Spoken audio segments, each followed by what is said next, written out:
Dielectric polarization. What happens when a dielectric specimen, dielectric substance or dielectric molecule is placed in an external electric field? It get polarized. क्या हो जाता है? Polarize हो जाता है. One face becomes positively charged and one face becomes negatively charged. But how?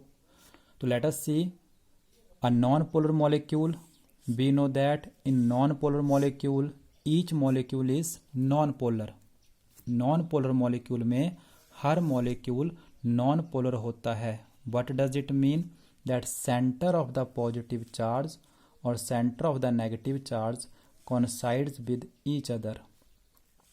Non-polar molecule और non-polar dielectric में हमने क्या कहा था कि उसका हर molecule non-polar होता है, so that कि center of the positive charge और नेगेटिव चार्ज आपस में कोइंसाइड करते हैं. So when no external field is applied, जब तक कोई बाहरी फील्ड नहीं अप्लाई की गई है तो उस नॉन पोलर मॉलिक्यूल और नॉन पोलर डाइलेक्ट्रिक के लिए ईच मॉलिक्यूल कैसा है? नॉन पोलर है, तो नेट डाइपोल मोमेंट कितना होता है? 0 होता है. This is the first situation. जब तक बाहरी फील्ड नहीं है तो नॉन पोलर डाइलेक्ट्रिक में जो हमने आपको बताया था हर मॉलिक्यूल कैसा है? नॉन पोलर है. Centre of the positive charge और नेगेटिव चार्ज कोइंसाइड्स करने की वजह से हर मॉलिक्यूल का डाइपोल मोमेंट भी 0 है और नेट डाइपोल मोमेंट भी पूरे स्पेसिमन का 0 है. But happens when external field is applied, लेकिन क्या होगा जैसे ही हम बाहरी फील्ड अप्लाई करते हैं तो क्या होगा? E not equal to 0. Then तो पहले अगर मैं आपको मॉलिक्यूल पे इसको चीज़ को अप्लाई करके दिखाऊं तो क्या होगा? जैसे ही बाहरी फील्ड हम अप्लाई करते हैं positive charge experiences the force in the direction of the field. जो पॉजिटिव चार्ज था वो फील्ड की तरफ को फोर्स एक्सपीरियंस करेगा और जो नेगेटिव चार्ज है वो फील्ड के अपोजिट फोर्स एक्सपीरियंस करता है according to this formula. So as a result of this positive charge और नेगेटिव चार्ज के center they get separated. Positive charge field की तरफ सेपरेट हो जाएगा और नेगेटिव चार्ज का सेंटर फील्ड के अपोजिट. एंड हेंस पॉजिटिव और नेगेटिव चार्ज कुछ डिस्टेंस पे आ जाने से molecule acquire some non-zero dipole moment. So this is what happens with each molecule. तो हर मॉलिक्यूल के साथ ऐसा ही होगा इस डाइलेक्ट्रिक सब्सटेंस के लिए. नॉन पोलर डाइलेक्ट्रिक का हर एक मॉलिक्यूल कैसा था? नॉन पोलर था. बाहरी फील्ड अप्लाई करने पे each molecule get polarized. Negative और पॉजिटिव चार्ज के सेंटर्स सेपरेट हो जाते हैं. In this sense,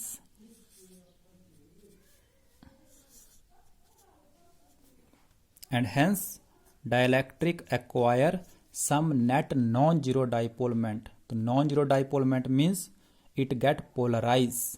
ये polarize हो गई है. Second, but about the polar dielectric. polar dielectric के बारे में क्या होगा? तो polar dielectric में तो ईच मॉलिक्यूल हर मॉलिक्यूल ऑलरेडी पोलर है. Each molecule is already polar. हर मॉलिक्यूल जो है वो ऑलरेडी पोलराइज हो रखा है. सेंटर ऑफ द पॉजिटिव और नेगेटिव चार्ज जो है वो आपस में कोइंसाइड्स नहीं करते हैं. किसमें? पोलर डाइलेक्ट्रिक में. But happens in the absence of the field. Each molecule is already polar. हर मॉलिक्यूल जो है वो ऑलरेडी पोलराइज हो रखा है. But although each molecule has some net dipole moment. हर मॉलिक्यूल का तो कुछ न कुछ डाइपोलमेंट होगा क्योंकि centre of the positive charge और नेगेटिव चार्ज कोइंसाइड्स नहीं कर रहे हैं. Each molecule has some net dipole moment. But पूरे डाइलेक्ट्रिक स्पेसिमन का डाइपोल मोमेंट अभी भी 0 ही है.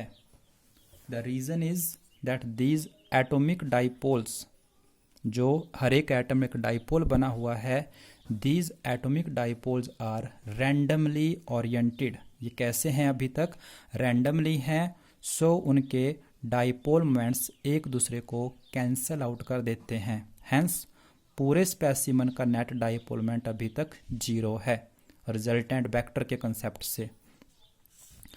What happens when external field is applied, लेकिन जैसे हम बाहरी फील्ड अप्लाई करते हैं तो क्या होगा, तो due to the external field जो मॉलिक्यूल्स ऑलरेडी पोलराइज हो रखे हैं, डाइपोल बने हुए हैं, they experiences the torque and get aligned in the direction of the field. सभी मॉलिक्यूल्स फील्ड की डायरेक्शन में अलाइन हो जाते हैं। They experiences the torque and get aligned in the direction, polarise तो ऑलरेडी हो रखे थे, सिर्फ अब एक्सटर्नल फील्ड इस केस में क्या करती है, इनको सिर्फ रोटेट करती है, टॉर्क लगाती है, so that they get aligned in the direction of the field.